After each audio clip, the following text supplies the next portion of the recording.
En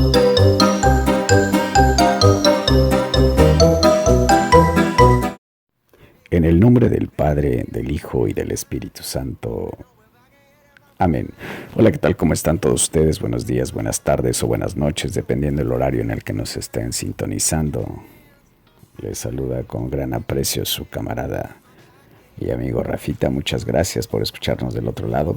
Hoy quiero tocar un tema sobre la divina voluntad y las diferentes maneras de que Jesús se comunica con el alma del hombre, la voluntad de Dios y esas 4 formas que tiene para interactuar en la vida humana. Y la primera de estas es la más genérica, es la permitiva, cuando Dios permite todo porque respeta la libertad del hombre y estamos siendo tolerados. Dios no concurre con la criatura, no le impide el actuar ni ejercer su libertad humana.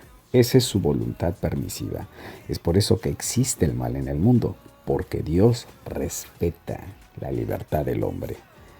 La segunda voluntad querida es cuando Dios quiere algo, desea algo para ti, pero la decisión se la deja a la criatura. Ejemplo, Dios quería que fueras religioso, pero tú dijiste no, aunque te hubiera dado todos los dotes para ser religioso.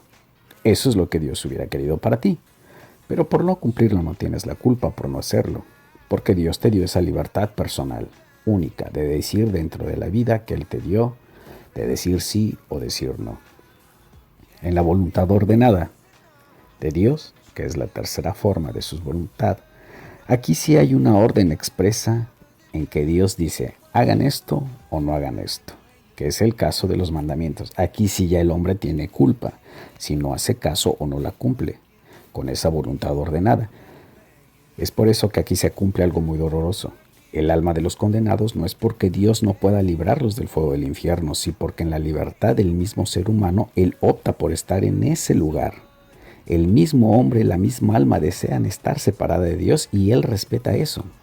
Porque dentro de su voluntad querida, Él quiere que todos los hombres se salven. Porque esa es la voluntad querida de Dios. Es así que San Agustín decía que el que te creó a ti sin ti no podrá salvarte. En pocas palabras, tú tienes que poner tu casi nada para que Dios ponga su casi todo, porque si tú no pones tu casi nada, Dios no pondrá su casi todo. La cuarta voluntad, la voluntad obrante, es obrar esa voluntad obrante a través de la criatura, una voluntad operante. La criatura acepta voluntariamente que la voluntad de Dios sea la que dirige o lleve a cabo sus acciones. Dios ocupa su voluntad para que la criatura sea llevada a esa voluntad obrante y Dios es quien toma acciones sobre ella dependiendo de la aceptación de su libertad de la misma criatura. Es el estar de acuerdo con la voluntad de Dios. Toda la santidad humana es adecuarse, el estar de acuerdo con la voluntad de Dios. Todo el mundo dice, yo hago la voluntad de Dios, y se confunde con el yo vivo la voluntad de Dios. Cumplir la voluntad de Dios es cumplir la voluntad de otro ser que es diferente de mí y que yo lo acepto como una orden y yo la cumplo obedeciéndole en todo y sobre todo con amor y humildad. Hay 2 seres, hay 2 voluntades, una que ordena y otra que ejecuta. Y dentro de ese pensamiento y esa voluntad humana entra la resignación. Pero la resignación en la voluntad, cuando ya no hay manera de salir de esa situación imposible, eso no es amor a Dios. Cuando pasa, por ejemplo, la pérdida de un ser querido, algún problema familiar, algún problema financiero, al final decimos que se haga la voluntad de Dios. Me resigno y la resignación no es una virtud, sino una falsa virtud. Es un resignarse a un evento que no acepto, pero que no puedo solucionar. Y como católico lo dejo a la voluntad de Dios, pero es algo que no hubiera yo querido, así que no estoy unido a la voluntad de Dios.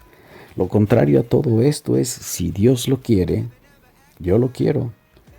La actitud perfecta de vivir la divina voluntad de Dios es esta. Hay un ejemplo que nos presenta en los libros, Luisa Picarreta en sus libros, con nuestra queridísima y santísima Madre María en el pretorio. Ahí está Jesús, ya fue azotado, coronado de espinas, ya fue golpeado. Lo presenta Pilatos al pueblo, desnudo, golpeado, ultrajado. Lo Lo presenta al pueblo y le dice, aquí está, ¿qué hago con él? Entre el pueblo está María y está Juan.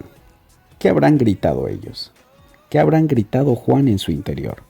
Juan en su interior hubiera gritado, no lo crucifiquen, porque Juan vivía de su voluntad humana adherida a nuestro Jesús, que lo había entendido, pero no había querido perderlo. Entonces, ¿qué hubiera gritado Juan? No lo crucifiquen, porque lo estaba diciendo desde su voluntad humana. Pero María, nuestra Madre Santísima, sí vivía la voluntad divina de la que vivía Jesús. Pero si ella se pone en contra y dice no lo crucifiquen, entonces hubiera sido una voluntad humana, separándose de la voluntad divina, de que Jesús no muera en la cruz. Pero a eso vino Jesús, a cumplir la voluntad divina, la voluntad del Padre. La voluntad humana hubiera dicho no. En ese instante María se sale de la voluntad divina. Se hubiera optado por su voluntad humana, así que ella tiene que gritar en su interior, hijo mío, me duele hasta el alma. Me duele, no quitando ese dolor humano, pero decir, cumpliendo esa voluntad divina, hijo mío, te amo, te adoro, te quiero, pero quiero verte crucificado. Te quiero crucificado. Y si no te crucifican ellos, te crucifico yo. Porque esa es la voluntad del Padre. La voluntad del Padre por sobre todo. Si yo estuviera en la multitud, o tú hubieras estado en la multitud, y hubiéramos gritado, no lo crucifiquen, en este caso me estoy separando de la voluntad del Padre. Y estamos rechazando nuestra redención. Y si yo digo, crucifíquenlo, aunque no sea desde la divina voluntad, pero con mi voluntad entendida, que la crucifixión es lo que me salva, entonces estoy aceptando todo el sacrificio de Jesús. Cuando Luisa Picarreta nos habla sobre el grito de María, nuestra Madre bendita en la multitud gritando, crucifícalo, desde la divina voluntad, tenía un dolor humano inimaginable, pero también un dolor gozoso, amoroso y infinito que se fundía con la divina voluntad, porque estaba cumpliéndose sus palabras dichas por ella misma, hágase en mí según tu palabra, he aquí la esclava del Señor. Entonces, al ver a su Hijo Jesús crucificado, veía a todos nosotros redimidos.